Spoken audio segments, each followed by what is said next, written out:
Bien, bonjour à toutes et à tous. Alors, on m'a demandé aujourd'hui de vous présenter une vision un petit peu des boiteries en élevage ovin et puis surtout, quelles sont leurs répercussions sur une affection qui se développe depuis quelques années dans notre région, qui sont les Mias wolffartia. Alors, quelques mots d'abord de présentation. Je suis Laurent Saboureau, je suis vétérinaire et responsable du pôle santé animale à l'Alliance pastorale. Et j'aurais dû faire cette présentation avec Xavier Chatiot, qui est éleveur au Vigan dans le sud de la Vienne et qui malheureusement n'a pas pu se déplacer pour des raisons familiales et qui m'a prié de vous excuser aujourd'hui. Alors j'essaierai de à la fois vous présenter la vision du vétérinaire sur ces problématiques de boiterie et d'affection du pied, et puis également la vision de cet éleveur chez qui on a mis en place, voilà quelques années, un plan de maîtrise des affections du pied, ayant pour objectif de limiter les facteurs favorisant des Mias wolffartia. Alors pour commencer cette présentation, quelques éléments généraux sur les boiteries et leurs origines. Alors ces boiteries peuvent être d'origines diverses.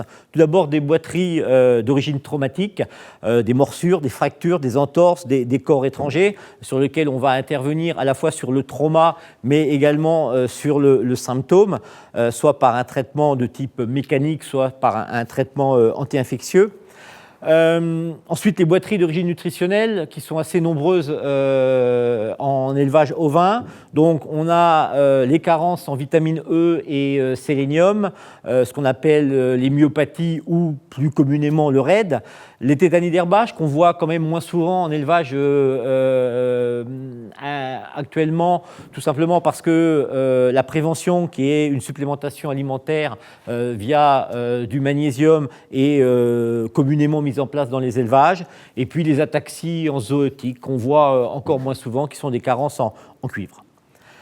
Les choses qu'on voit par contre plus souvent, ce sont les arthrites. Alors les arthrites en particulier sur les agneaux, des agneaux de 3 semaines, 1 mois. Je vous rappelle que l'origine des arthrites, c'est généralement une infection néonatale via une infection au niveau du cordon ombilical, de la plaie de bouclage ou de la plaie de codectomie. Et ces arthrites, on les prévient par une hygiène de la mise bas et une hygiène de ces interventions, l'assèchement du cordon ombilical, la désinfection de la zone de pose de la boucle et de la boucle, et puis également des plaies de codectomie. Et puis troisième origine, et c'est sur ces origines-là qu'on va se focaliser aujourd'hui, ce sont les affections globales du pied. Alors là encore avec plusieurs origines, d'abord les granulomes ou les miases. Je vous ai dit tout à l'heure que les affections du pied étaient des facteurs favorisants de développement des Mias wolffartia. C'est certain, quand on est dans la zone endémique de Mias wolffartia et qu'on a des problèmes de pied, il y a peu de chances qu'on passe à travers, mais à l'inverse, on peut ne pas avoir d'affection du pied et puis avoir quand même des lésions de Mias wolffartia, des pontes de Mias au niveau du pied, et ces lésions vont entraîner des surinfections et des affections locales qui vont se développer. Alors, deuxième origine des affections du pied, les affections générales à répercussion podale. Vous connaissez tous la fièvre catarrhale ovine, la fièvre afteuse, mais également l'ectyma podal. Et puis enfin, les affections locales vraies, et c'est sur celles-ci qu'on va s'étendre maintenant. Les affections locales du pied, elles ont toutes une origine commune, une origine infectieuse. Et cette bactérie qui est en cause, c'est Fusobacterium necrophorum. Alors, cette bactérie, elle a une origine fécale, c'est-à-dire qu'elle est naturellement présente au niveau des animaux. Et elle a le désavantage d'être très résistante dans le milieu extérieur. À l'inverse, son pouvoir invasif propre est relativement limité. Ça veut dire quoi? Ça veut dire que cette bactérie va avoir besoin de facteurs favorisants pour s'implanter au niveau du pied et pour développer une pathogénie particulière. Alors c'est assez important parce que quand on en connaîtra ces facteurs favorisants, qu'on verra tout à l'heure, on aura les éléments de prévention de ces affections du pied. En limitant ces facteurs favorisants, comme cette bactérie n'a pas de pouvoir invasif propre, on limitera son influence au niveau du pied des ovins. Alors, l'affection qui est due à ce germe, à ce fusobactérium, c'est ce qu'on appelle une dermatite interdigitée. Ça veut dire quoi? Ça veut dire qu'on a une inflammation du derme au niveau de l'espace entre les deux onglons. Cette dermatite interdigitée, on l'appelle aussi fourchée, ou plus communément dans notre zone, mal blanc. Alors, pourquoi mal blanc? Et vous le voyez sur ces photos, en fait, on a dans l'espace interdigité, lorsqu'on a cette infection, une lésion qui va être un petit peu translucide et blanche, et c'est ce qui fait qu'on appelle cette lésion mal blanc. Alors, les facteurs favorisants dont je parlais, de ce développement du fusobactérium au niveau du pied, ce sont les zones humides. Alors, les pâtures, les litières humides vont être des facteurs très favorisants du développement de fusobactérium. Les températures, comme toutes les bactéries, c'est une bactérie qui n'aime pas trop les températures trop basses. Donc, à partir de 10 degrés et au-dessus de 10 degrés, fusobacterium va se développer favorablement. Et puis, également, la présence de matière organique au niveau des pieds. Cette matière organique qui va se figer et s'installer dans l'espace interdigité, ça peut être de la terre lorsque les animaux sont dehors, ça peut être aussi de la litière ou de la matière organique lorsqu'ils sont en bâtiment. Cette agglomération entre les deux onglons va faire qu'on va écarter les onglons et qu'on va créer un espace et un environnement favorable au développement de fusobacterium qui va retrouver à la fois de l'humidité, de la chaleur et de la matière organique pour se développer. Donc, le parage régulier des pieds, c'est l'élément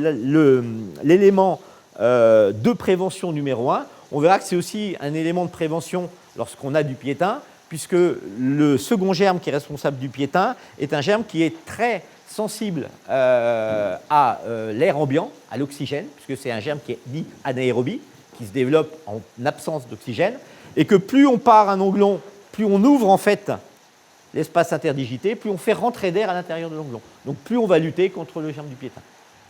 Autre facteur favorisant, et qui rejoint un peu celui qu'on vient de voir, eh bien, ce sont tout ce qui va entraîner un trauma du pied. Donc ça peut être un corps étranger qui rentre à l'intérieur.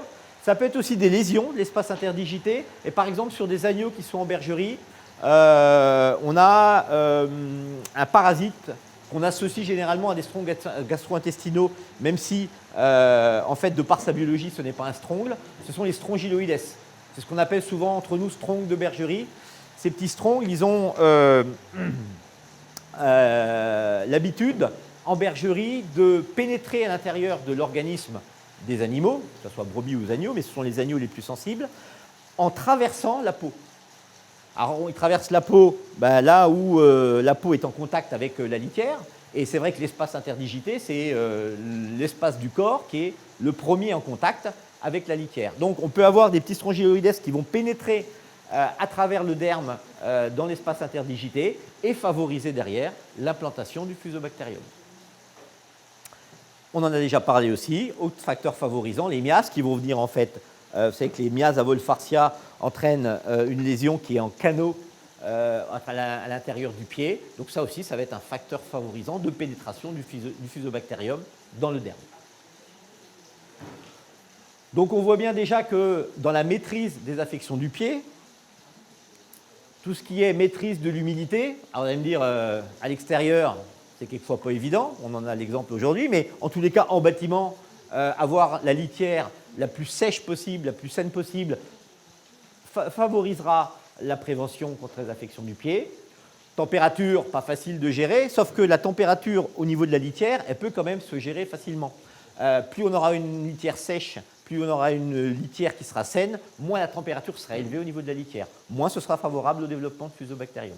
Et ça, c'est un élément très important quand on veut avoir une idée un petit peu de la qualité d'une litière, c'est d'avoir un petit thermomètre avec une sonde. On plonge la sonde à l'intérieur de la litière et on regarde la température. Quand on a des litières qui sont de qualité un petit peu dégradée, après le passage de pas mal de lots d'animaux, on a vite une température qui va monter de façon excessive, quelquefois très importante, 30-40 degrés. Et là, on sait qu'on a des conditions favorables au développement du fusobacterium, mais de toute les autres germes, et je pense en particulier aux germes qui sont responsables de maladies néonatales, comme par exemple des colibacilles. Maintien de la terre, on a vu le premier, ou de la terre ou des matières organiques à l'intérieur du pied, le premier facteur de prévention, c'est le parage. Et puis, bien évidemment, plus on luttera également contre les strongyloïdes en bergerie, moins on aura présence de ce facteur favorisant. Premier germe en cause, première infection, Fusobacterium, l'affection initiale de toute affection locale du pied, la dermatite interdigitée, le mal blanc. Mais on va avoir des surinfections possibles. Alors ces surinfections, sur cette première lésion, cette lésion initiale due à Fusobacterium, ça peut être une infection par un germe qui s'appelle Corynebacterium pyogenes, et on va avoir une lésion qu'on appelle le Panari. Alors le Panari, c'est quoi? C'est une infection qui va se réaliser en fait en profondeur du pied, de façon très locale mais en profondeur, qui va entraîner une nécrobacillose de l'espace interdigité, avec une nécrose à la fois du derme mais également du tissu conjonctif sous le derme, avec une nécrose importante. Donc on va avoir généralement une lésion qui est purulente, avec un ulcère, voire une fistule qui va percer à l'extérieur. Donc là, on est sur une affection qui est relativement locale, mais profonde, avec présence, généralement pour l'identifier, présence de... Donc ça, c'est la première surinfection possible du mal blanc. La deuxième, qui est souvent la plus fréquente, c'est une surinfection via Dichelobacter nodosus, qui est la bactérie vraie du piétin. Le piétin, c'est aussi une dermatite interdigitée, qui est relativement contagieuse. Et les caractéristiques de Dichelobacter, c'est que, contrairement à Fusobacterium, c'est une bactérie qui est très peu résistante dans le milieu extérieur. Donc souvent on dit, quand on a du piétin dans une exploitation, c'est parce que le germe du piétin, il reste dans l'exploitation. En fait, ce n'est pas Dichelobacter qui reste dans le milieu extérieur, c'est Fusobacterium. C'est le germe responsable de l'affection première. Ensuite, il y a des surinfections par Dichelobacter. Par contre, cette bactérie, elle est très résistante à l'intérieur du pied quand les conditions favorables de son développement sont réunies. Et ces conditions, c'est quoi? C'est un pH basique. Comme je vous ai dit tout à l'heure, l'absence d'oxygène ou d'air au niveau du pied, la fragilité de la corne, avec le corollaire, c'est souvent des carences en zinc, et puis des chargements et des densités élevées, ça agit sur la contagiosité du piétin. Donc ce qu'il faut bien comprendre, c'est que plus on aura un sol qui sera basique, plus on aura un pied qui sera confiné, donc où on aura absence d'air qui circule à l'intérieur du pied, plus on aura facilement développement du germe du piétin. Alors ça a un intérêt, ça a une conséquence sur la prévention ou le traitement, c'est qu'effectivement, en bâtiment, on évitera toujours d'avoir une litière avec un pH basique. Donc toutes les utilisations de produits à base de chaux pour maîtriser la litière, il faut bannir. La chaux, elle fait augmenter le pH, et tous les produits qui sont à base de chaux. C'est défavorable pour le développement du piétin, c'est hyper défavorable pour toutes les maladies néonatales, en particulier les développements des colibacilles. Les colibacilles, quand on fait augmenter le pH de la litière, ils se régalent. Donc quand parfois on entend dire « Ah ben, je maîtrise la qualité de ma litière dans mes cases d'agnelage ou sur mes zones de mise bas parce que j'ai mis un produit à base de chaux ou parce que j'ai mis de la chaux éteinte », ça c'est non seulement c'est pas bénéfique, mais au contraire, c'est plutôt néfaste et c'est plutôt favorable au développement des bactéries. Donc il faudra plutôt utiliser des produits qui vont faire baisser le pH. D'accord ? L'aspect anaérobie des choses, c'est ce que je vous ai dit tout à l'heure, c'est que la première chose à faire quand on a des affections du pied, c'est d'aérer le pied. Donc enlever la corne morte, faire circuler l'air. Et autant c'est aussi un facteur de prévention, on l'a vu tout à l'heure, parce que plus on ouvre le pied, moins on favorise l'accumulation de matière organique, de terre, de choses comme ça, mais c'est aussi un élément de traitement.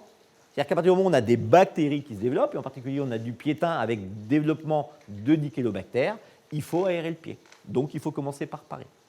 On verra dans quelles conditions on part, il ne faut pas le faire n'importe comment, mais c'est un facteur réellement de maîtrise de cette affection.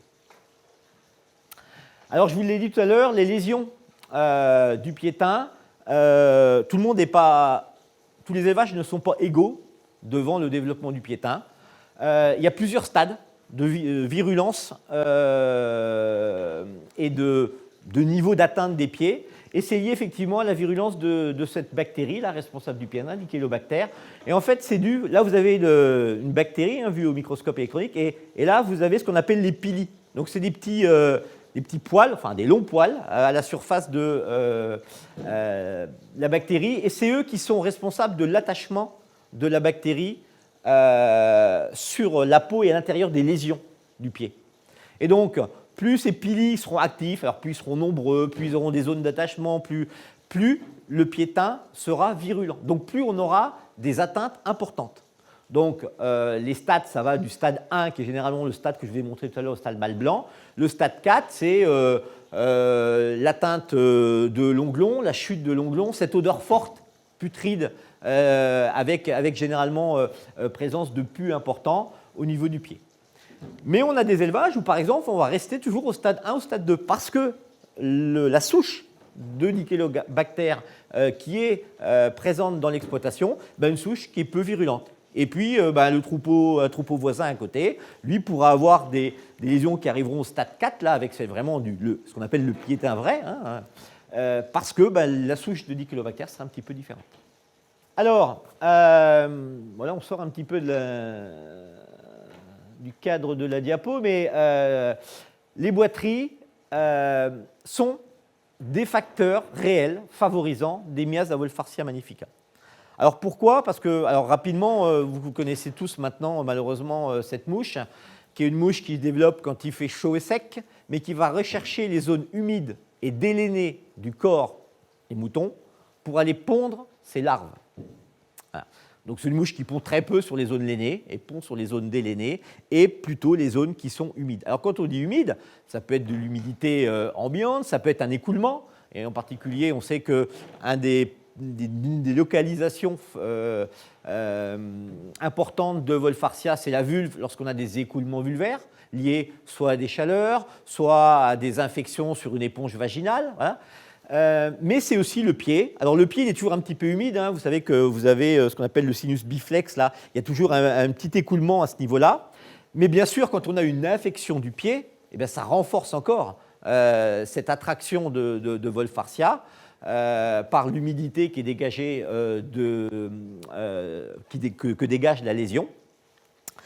Et on sait que ces affections du pied, c'est vraiment les facteurs, je dirais, alors numéro 1 ou numéro 2 avec les écoulements vulvaires, j'en sais rien, mais en tous les cas, ce sont les deux facteurs favorisants de miasme à Wolffartia. Alors, faites-moi pas dire ce que je n'ai pas dit, c'est pas parce qu'on a des brebis qui ne sont pas en chaleur et qui n'ont pas d'affection du pied qu'on ne pourra pas avoir malheureusement quand même des Wolffartia.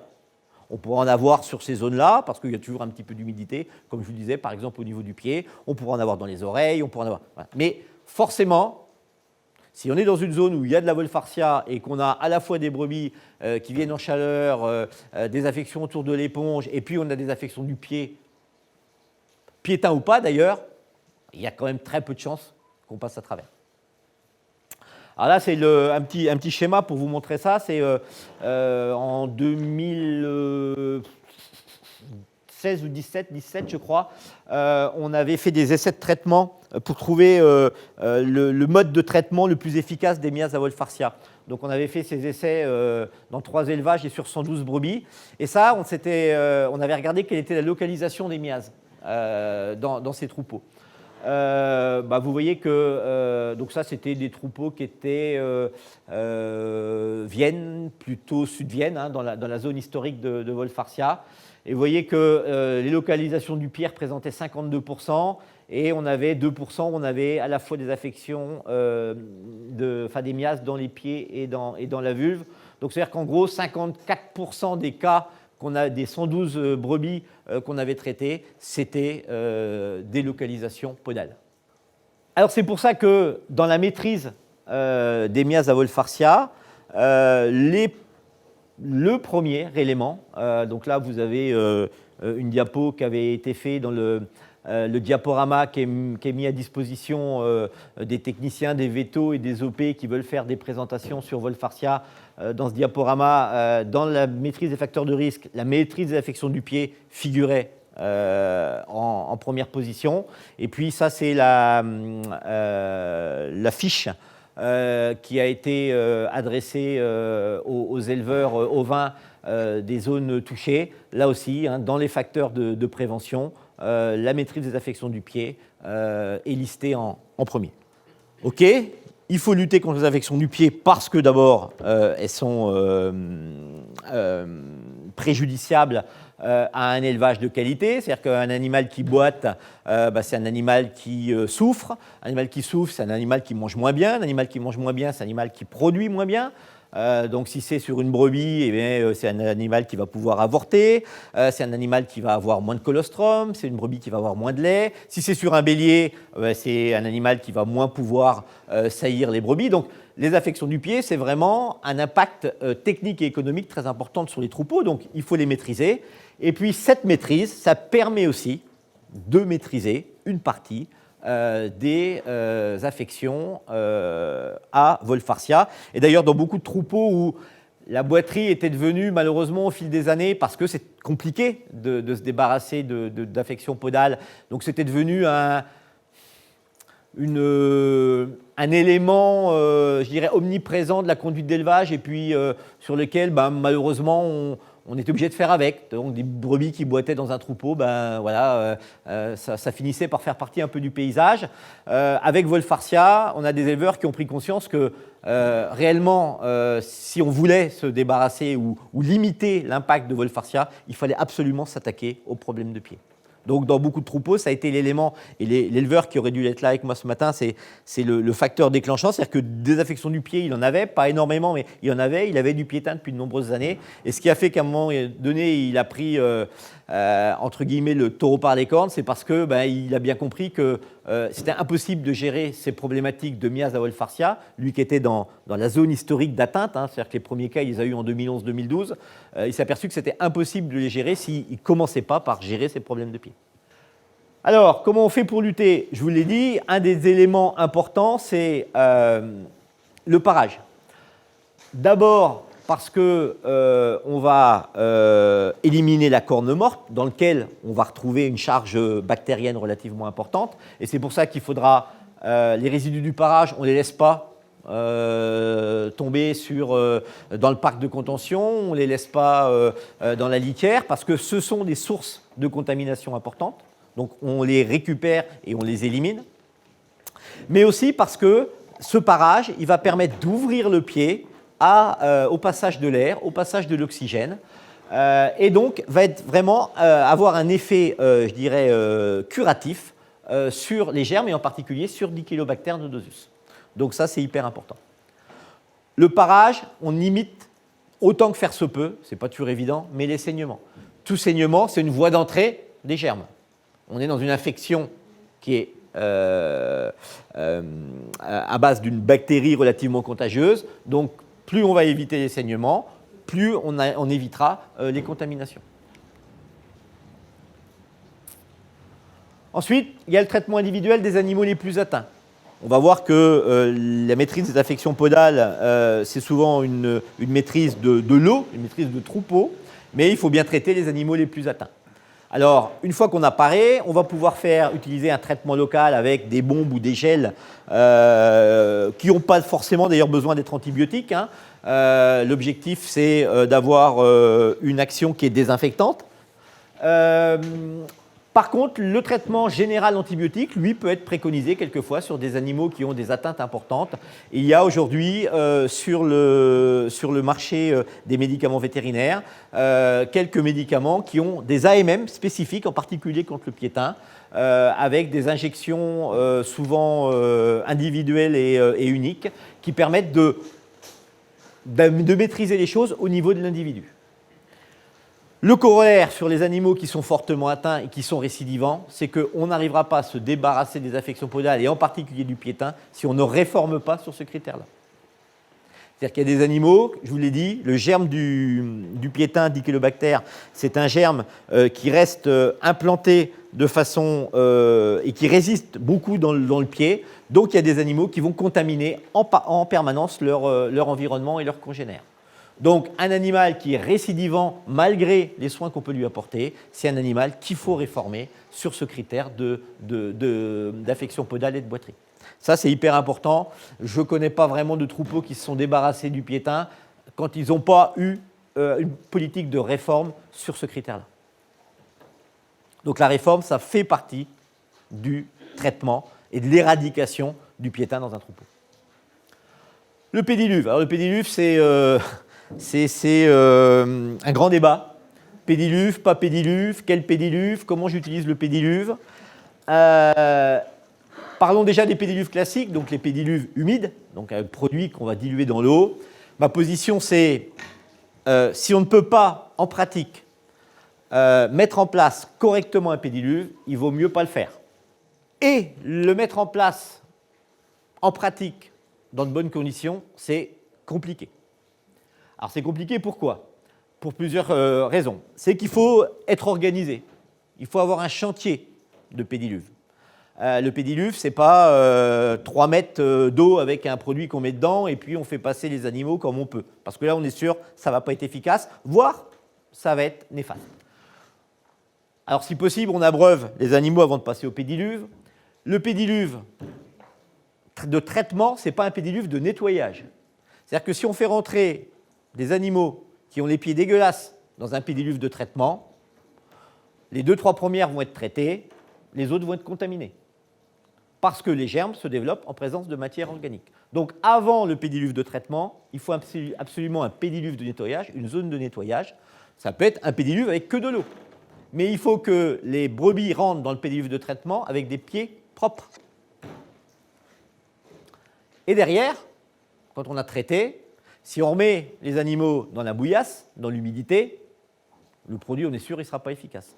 Donc il faut une zone où alors qu'on appelle zone d'égouttage, mais ça serait plutôt une zone de séchage, où en fait le pied, on va laisser le temps au produit de s'imprégner au niveau du pied, au niveau du derme, avant de remettre les animaux dans les conditions où ils sont habituellement.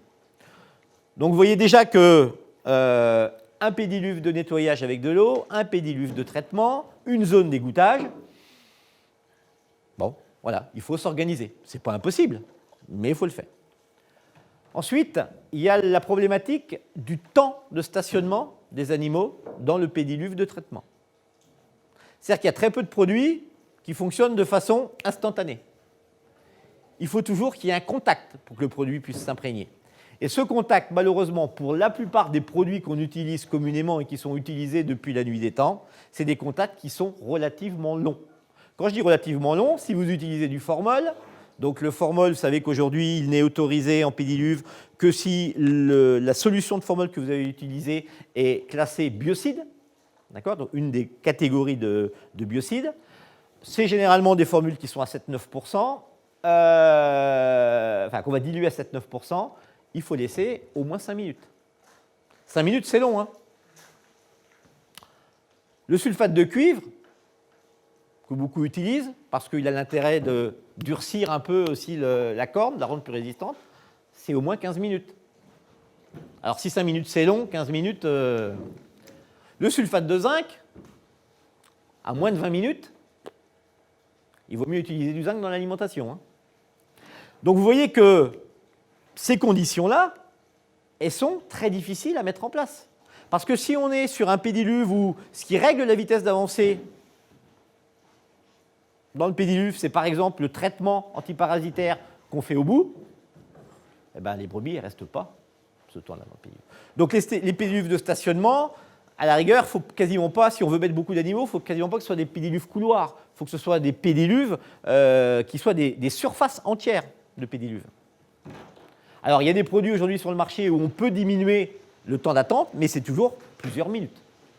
D'accord ? Donc, les animaux qui passent en marchant, toujours mieux qu'en courant, dans un pédiluve avec ces produits-là, l'efficacité, elle est toujours modeste. Et c'est souvent pour ça qu'on est découragé quand on met en place ce type de méthode, c'est parce qu'on n'a pas les résultats escomptés. Mais ce n'est pas que les produits ne sont pas efficaces, c'est parce que malheureusement, on ne les utilise pas dans les conditions de leur efficacité. Alors on peut peut-être dire que, en gros, si de toute façon en pratique ce n'est pas possible, c'est parce que ce n'est pas adapté. Ça peut être le cas dans certains troupeaux. Mais en tous les cas, on a vu les différents éléments successifs d'un bon pédiluve, les temps de stationnement, les dilutions, le nombre de passages et le rythme. Si on a du piétin et qu'on fait un pédiluve, un passage tous les mois, c'est comme si on ne faisait rien. Quand on a des problèmes, le temps du traitement, c'est 2-3 passages par semaine pendant 3 à 4 semaines. Là aussi, c'est compliqué, on est tous d'accord. Mais passer au pédiluve sur des brebis qui courent dans le pédiluve, voire qui sautent par-dessus une fois tous les mois, vaut mieux pas le mettre en place. Parce qu'on dépense de l'argent, on dépense de l'énergie, on dépense du temps. De toute façon, on ne sera pas efficace et en plus, on sera déçu. Donc, on aura un impact psychologique négatif. Se pose aussi sur les pédiluves humides la problématique de la durée de vie du produit. C'est-à-dire que plus les animaux vont passer, plus ils vont forcément, même si on a mis un pédiluve de nettoyage avant, enrichir la solution de traitement de matière organique, donc plus le produit va rapidement devenir inefficace, et puis la problématique de l'évacuation des résidus. Alors il y a une alternative qui se développe depuis quelques années, qui est le pédiluve sec. Alors qu'est-ce qu'on peut dire du pédiluve sec ? Il a déjà des avantages. Alors, il a aussi des inconvénients. La mise en place, elle est facile, parce que pour le coup, là, on a un pédiluve, on met le produit dedans, on n'a pas besoin de diluer, on n'a pas besoin de... Voilà. Donc déjà, la mise en place, elle est plus facile. Souvent, le passage des animaux est plus facile aussi, parce que, en particulier quand on a des jeunes agnelles ou des agneaux, passer dans le pédiluve, c'est quelquefois un peu compliqué, parce que passer dans de l'eau, ça leur fait peur, donc c'est quelquefois un peu du sport. Là, en fait, elles marchent dans du sable, en gros. Le salissement, il est moins important. Parce que quand vous avez un animal qui fait ses besoins dans le pédiluve humide, tout de suite, ça se dilue assez rapidement.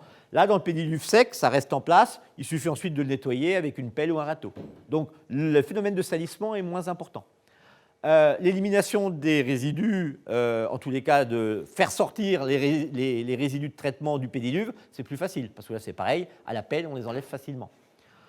Le temps de contact dans le pédiluve, il est forcément réduit parce que, en fait, le produit va venir se coller sur le pied, d'autant plus facilement que le pied sera un peu humide, et le produit va rester collé au pied. Donc le temps de contact est nécessaire, tout comme dans les produits humides, mais le temps de contact se fait parce que le produit reste accroché à la patte. Donc on peut passer plus rapidement dans le pédiluve. Donc c'est en pratique plus facilement réalisable. Alors, comment fonctionnent ces pédiluves ? Il y a plusieurs produits, bien sûr, plusieurs produits commerciaux sur le marché, mais il y a plusieurs principes de ces pédiluves secs. En fait, il y a 2 grands principes.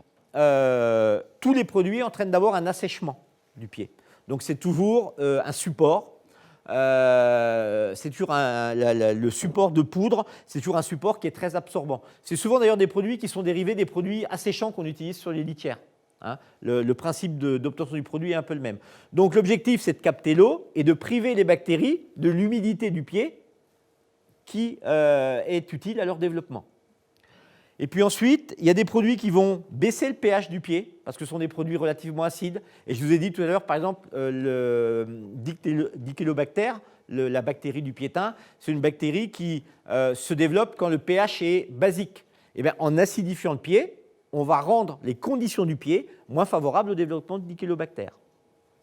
Et puis, il y a d'autres produits qui sont des produits dits biologiques, entre guillemets, parce qu'ils sont à base de bactéries. Et en fait, ce qu'on va faire dans le pied, c'est ce qu'on fait quelquefois dans la litière. C'est que quelquefois, on ensemence la litière avec des produits à base de bactéries. L'objectif, c'est que les bactéries favorables, des bactéries souvent des lactobacilles ou des choses comme ça, se développent dans la litière et ils viennent en concurrence des bactéries pathogènes. Ils empêchent le développement et l'implantation dans la litière de bactéries pathogènes. Et bien là, on va faire la même chose. C'est-à-dire qu'on va ensemencer le pied avec des bactéries favorables qui vont venir en compétition, créer ce qu'on appelle un biofilm bactérien. Ils vont venir en compétition des bactéries pathogènes des affections podales. Alors, cette compétition, elle se fait par compétition nutritive, c'est-à-dire que ces bactéries favorables se développant plus vite que les bactéries pathogènes, ils vont capter les éléments nutritifs et empêcher les bactéries pathogènes de se développer. Il y a une compétition spatiale, c'est-à-dire qu'elles vont venir se développer sur les zones où viendraient se développer les bactéries pathogènes.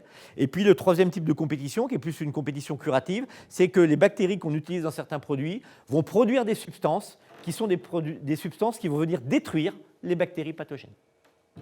Voilà. Donc, il y a plusieurs types de produits sur le marché, mais voilà les principes. Alors, là, en gros, quelques photos d'essais qu'on avait fait avec ces produits. Donc là, vous voyez, en fait, c'est dans un pédiluve longitudinal. On met en gros 7 à 8 cm. Il faut que le pied puisse reposer dans la poudre. Ça veut dire que en même temps que les animaux passent, ils vont en fait venir retirer du produit, du pédiluve. Donc il faut recharger régulièrement la couche. Donc là, c'est des agnelles qui passaient pour la première fois dans un pédiluve. Vous voyez que c'est relativement calme. Et puis ensuite, on voit sur cette zone de séchage que les pieds en fait, sont recouverts de poudre. Excusez-moi, est-ce qu'il y aura un intérêt d'avoir comme les pédiluves où il y a comme les pieds à l'intérieur pour écarter les oignons? Pas du tout, ou si c'est non, c'est mieux. Un pédiluve ovin, c'est toujours mieux quand il a des rainures, des petits cailloux, justement pour ouvrir l'espace interdigité. Donc ça, c'est valable aussi pour ces... Alors, ça fonctionne peut-être un peu moins bien qu'un pédiluve liquide parce qu'il y a cette couche de produit qui va venir un petit peu atténuer les reliefs du fond du pédiluve, mais c'est toujours préférable. Je vous disais tout à l'heure, peu de salissement. Donc là, on voit, après le passage de 200 brebis, là, voyez, on voit que le pédiluve est un petit peu sale. Là, on passe un petit coup de râteau, un petit coup de pelle pour nettoyer le pédiluve. Et puis là, c'était une photo avant et après. Là, c'était donc du piétin vrai paré, donc on voit avec la chute de l'onglon. Et là, c'est après 4 semaines, 2 passages par semaine pendant 4 semaines. On a une repousse en fait, de l'onglon. C'est le même pied, c'est la même brebis et le même pied. Donc il y a une efficacité de ces pédiluves secs. Et quand on ne peut pas mettre en place les pédiluves humides, ça peut être une alternative. C'était juste pour demander, là, il n'y a pas besoin de nettoyer le pied avant le passage. Ah si, c'est toujours mieux. Toujours mieux. Oui, parce que de toute façon, c'est parce que si le pied est dégueulasse et qu'il vient en fait masquer les zones de lésion, le produit, d'abord, il va se coller moins facilement. Le produit, il est fait pour se coller à la peau et pas se coller sur de la litière, sur de la terre ou sur de la... Donc si, il faut toujours avoir nettoyé le pied avant, de toute façon. Alors, c'est d'autant plus important quand on a des temps qui sont un peu secs, c'est que le produit poudre, il va mieux se coller sur un pied humide. Donc si on a fait passer avant dans un pédiluve d'eau, on va faire rentrer les animaux avec des pieds qui seront propres et humides. Donc le produit se collera mieux. Et dans l'essai, là, ce que vous avez fait, c'est le pédiluve d'eau, vous avez carrément paré... Non, les brebis avaient d'abord été, les pieds avaient été nettoyés, parés, et ensuite on passait dans le pédiluve sec. La poudre, là, vous dites 10 cm d'épaisseur à peu près. Ouais. Ça a quelle durée de vie ça peut servir en passage? Tant que la poudre, elle n'est pas altérée. Elle n'est pas altérée par... Alors, la seule chose qui pose problème, et le seul désavantage de ces pédiluves, c'est que comme la poudre, c'est une poudre très hygroscopique, parce que son objectif, c'est d'absorber l'eau du pied, il ne faut pas les laisser en pleine humidité ou il ne faut pas les laisser sous la pluie. Parce que sinon, ça fait des grosses masses de produits. Alors, si ça prend un peu l'humidité, ce n'est pas très grave, parce que vous passez un petit coup de râteau, vous foisonnez un peu la poudre, et elle se remet généralement, ça dépend des produits, mais elle se remet généralement en état. Mais il faut, si possible, entre 2 utilisations, au moins couvrir le pédiluve, d'une façon ou d'une autre. Même si vous avez un pédiluve couvert, mais il y a toujours de l'humidité, c'est mieux de pouvoir le couvrir. Vous mettre des sacs dessus, des choses comme ça. Mais non, la poudre, elle peut resservir derrière. Dans les maîtrises des infections du pied, j'ai dit tout à l'heure, un des facteurs favorables du développement des germes, c'est la fragilité des onglons. Les onglons, c'est de la kératine. La kératine est constituée d'acides aminés soufrés, dans lequel le zinc est important au niveau composition. Donc, faire des supplémentations en zinc, alors via simplement du sulfate de zinc qu'on va mettre dans l'alimentation. Le problème du sulfate de zinc, c'est qu'il n'a pas un bon coefficient de biodisponibilité. Donc, quand vous mettez du sulfate de zinc, tout le zinc n'est pas utile. Une partie va être éliminée. Mais ça peut être une solution peu coûteuse Il y a aussi aujourd'hui sur le marché des blocs, des seaux qui sont enrichis en zinc et souvent en chélate de zinc, chélate d'acide aminé, qui ont une biodisponibilité de 3 à 4 fois supérieure au sulfate de zinc. Et puis le dernier élément, c'est la vaccination. La vaccination, elle ne se justifie pas à elle seule. C'est-à-dire qu'on ne peut pas dire « j'ai du problème de piétin, je vaccine et je vais m'en débarrasser ». Ça ne peut fonctionner que si on a mis en place les autres éléments, les autres étapes du protocole. Par contre, quand on les a mis en place et qu'on arrive à une limite, c'est-à-dire qu'on n'arrive pas à se débarrasser complètement, ça peut permettre d'éradiquer réellement le piétin. Donc le vaccin, il n'y en a qu'un sur le marché. Donc je vous l'ai mis, s'ajoute aux autres mesures sans les exclure. Il y a des précautions à prendre avec ce vaccin-là. C'est un vaccin qui est relativement choquant pour les animaux. C'est dû en fait à un excipient très, très huileux. Donc on évite les périodes où les animaux sont plus sensibles, début, fin de gestation. On réchauffe le vaccin avant de l'utiliser, donc on ne le sort pas du frigo et on l'utilise parce que là on est à peu près sûr qu'on va faire des gros abcès au niveau de l'injection. Donc l'idéal c'est de laisser remonter en fait le vaccin à température. Donc on le sort par exemple la veille ou une demi-journée avant, on laisse à température ambiante, il va remonter, il n'y a pas de risque, il n'y a pas de souci, il va remonter doucement à température ambiante et ensuite on pourra l'utiliser de façon plus sécurisée. On change régulièrement les aiguilles et voilà. Donc c'est vraiment un élément important si l'éleveur avait été là ce matin, il vous aurait dit que lui, quand il a mis en place la technique un protocole de maîtrise des affections du pied parce qu'il n'arrivait pas à venir à bout des miasmes, il a mis en place cette vaccination. Donc il l'a mis en place au départ avec les autres mesures, mais il vous aurait dit la première année, j'ai pas vu grand-chose. Alors pourquoi est-ce que c'est parce que il faut que le temps que des animaux développent une immunité? Donc, est-ce que c'était lié réellement au vaccin? Ou est-ce que c'était lié au fait qu'ils venaient de mettre en place les autres mesures de maîtrise des affections et que je vous ai dit que le vaccin seul ne peut pas permettre d'éradiquer? Il faut bien le conduire avec les autres méthodes. Mais c'est vrai que la première année, au bout d'une année, il était un peu déçu des résultats qu'il avait. Et puis la deuxième année, ça a été, c'est le mot qu'il utilise, spectaculaire. Parce que je pense qu'effectivement l'immunité était meilleure, conférée par le vaccin était meilleure, mais aussi parce qu'il y avait cette synergie entre les autres méthodes qu'il utilisait et la vaccination. Alors pour conclure sur la lutte contre les affections... Oui. La vaccination a été faite une fois ou elle était refaite? Ah non, après elle a été refaite et il continue à vacciner. Il a commencé les premières vaccinations. La première année où il a dû vacciner, je ne me souviens plus, c'est 2013 ou 2014, puisque les premières affections par Wolfachia, c'était 2011-2012. Et aujourd'hui, il continue à vacciner. Et aujourd'hui, il ne reviendrait pas en arrière. Ça fait réellement partie aujourd'hui, la maîtrise des affections du pied et la vaccination qui en fait partie, ça fait partie de son protocole de maîtrise de Wolfachia. Voilà. Aujourd'hui, c'est quelqu'un qui dans les premières années, vous savez comment ça marche, Wolfachia, les premières années, on a 1 ou 2 cas, et puis la deuxième année, on en a quelques dizaines, et puis la troisième, quatrième année, on est débordé, ça peut monter à 40%. Nous, tous les essais qu'on a mis en place avec des lots où on ne traitait pas pour faire un lot témoin, on est toujours monté entre 35 et 45% de cas. Donc il en était là. Aujourd'hui, c'est quelqu'un qui, de par la maîtrise des affections du pied, de par l'application du protocole Wolfachia, c'est-à-dire le traitement avec des antiparasitaires de bonne heure au printemps pour couper le maximum de cycles de mouches, l'utilisation d'insectifuges ou d'insecticides tout au long de la période à risque, l'application d'insectifuges naturels autour de la vulve au moment de la pose des éponges, l'utilisation de supplémentation en ail dans l'alimentation et des pédiluves avec un antiparasitaire externe à la dilution du bain. Aujourd'hui, il est autour de 2%, 1 à 2% de cas. Donc aujourd'hui, pour lui, Wolfachia, c'est une affection qui continue à exister, c'est-à-dire qu'il ne s'en est pas débarrassé, mais c'est une affection comme une autre qu'il arrive à maîtriser. Il en était rendu au fait que avant de mettre en place le protocole. En gros, il estimait que pendant toute la période à risque, ça représentait un mi-temps de travail.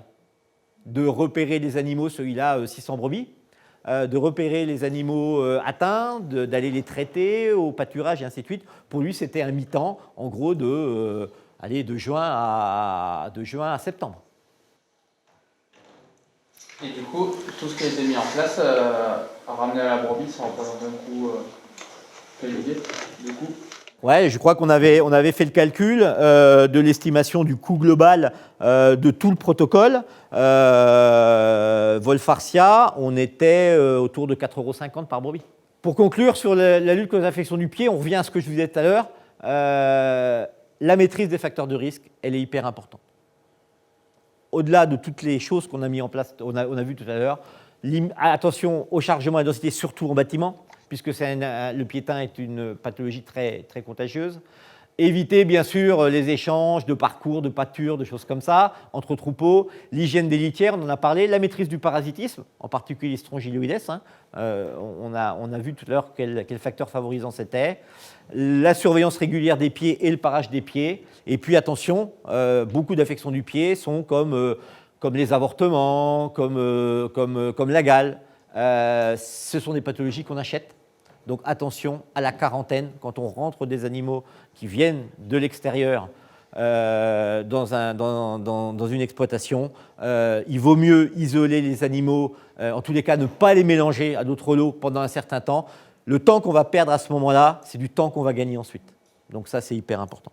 Est-ce que vous avez des questions? Le mâle blanc, il est présent presque tout le temps, sur les petits agneaux aussi. Donc, comment on fait au bout d'un mois Alors, le mâle blanc, il se traite de la même façon. Moi, je me souviens que dans les premiers essais qu'on avait fait avec des pédiluves secs, par exemple, on avait réussi à maîtriser le piétin par des passages des agneaux dans un pédiluve sec. Alors, le mâle blanc, on est d'accord. Il faut d'abord, première chose, maîtriser les facteurs de risque. On l'a vu.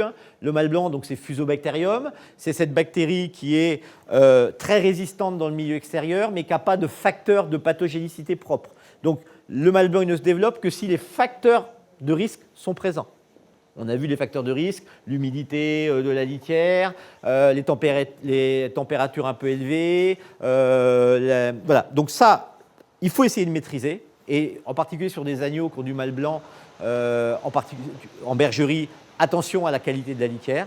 Et ensuite, quand on a le mâle blanc, quand il est installé, s'il est installé de façon un peu endémique dans les lots, moi, la meilleure solution que je trouve, c'est pour le coup le pédiluve. Et il y a deux pédiluves qui sont assez efficaces. C'est les pédiluves à base les pédiluves secs, sur lesquels on a montré qu'il y avait une efficacité. Si on utilise le pédiluve humide, j'aurais tendance à dire le seul, moi, qui me semble efficace, mais qui est un peu pénible à utiliser, c'est le formol.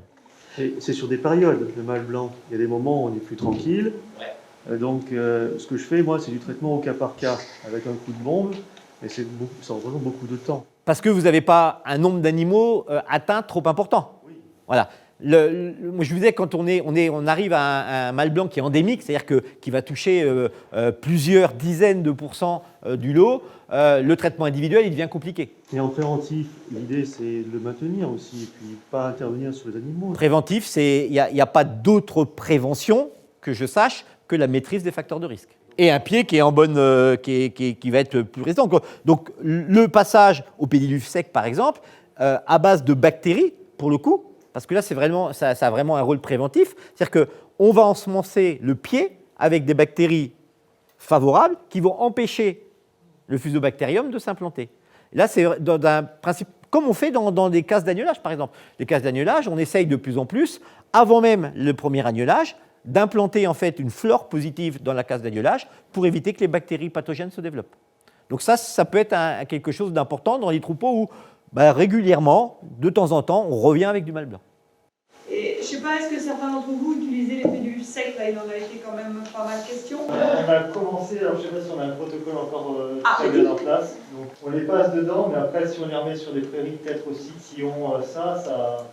Voilà, donc il faut voir tout le système jusqu'à la fin. Quoi, en fait. Ce qu'il faut bien comprendre, c'est que les pédiluves secs, l'objectif, c'est modifier l'environnement du pied. Donc c'est aussi un travail un peu de longue haleine. C'est-à-dire que faire un pédiluve sec pendant 15 jours en les passant une fois ou 2 fois par semaine, j'aurais tendance à dire on ne va pas voir grand-chose. C'est vraiment de la longue haleine. Est-ce que les produits vaches laitières pour avoir des actions, c'est les mêmes germes? Ouais, alors la maladie de Mortellaro, en particulier sur les bovins, c'est le même type d'affection que le piétin en fait. Hein. Oui. Pour les vaccins, à quel rythme pour le Furax? Alors, dans l'AMM du produit, donc première année, comme toute primo-vaccination avec un vaccin tué, c'est 2 injections. Alors, 2 injections à entre 3 et 6 semaines. Attention, ça c'est un message qu'on peut faire passer sur tous les vaccins tués. Plus on va allonger la période, alors pas 2 mois, hein, mais plus on va être près de 5-6 semaines, plutôt que 2-3 semaines, meilleure la réponse immunitaire sera. Donc ça, c'est la première chose. Donc la première année, 2 injections. Ensuite, la plupart du temps, on fait un rappel annuel. Il est indiqué dans l'AMM que quand on est dans une situation d'élevage où, je dirais, la situation est un peu compliquée et où le germe circule de façon importante, on peut refaire un rappel au bout de 6 mois. Après, c'est toujours pareil quand on vaccine, c'est quel est le bénéfice, quel est le coût. On est sur un vaccin qui, quand même, est relativement onéreux. Enfin, si on regarde un petit peu la fourchette des prix des différents vaccins qui existent, ce n'est pas le prix d'un vaccin entéro, hein, forcément. Après, si la première année, il faut faire 4 injections et ensuite en faire qu'une tous les ans, bah, c'est peut-être aussi voilà. Il faut voir un petit peu quelle est la situation. Et ça, bah, ça se décide avec son veto, quoi.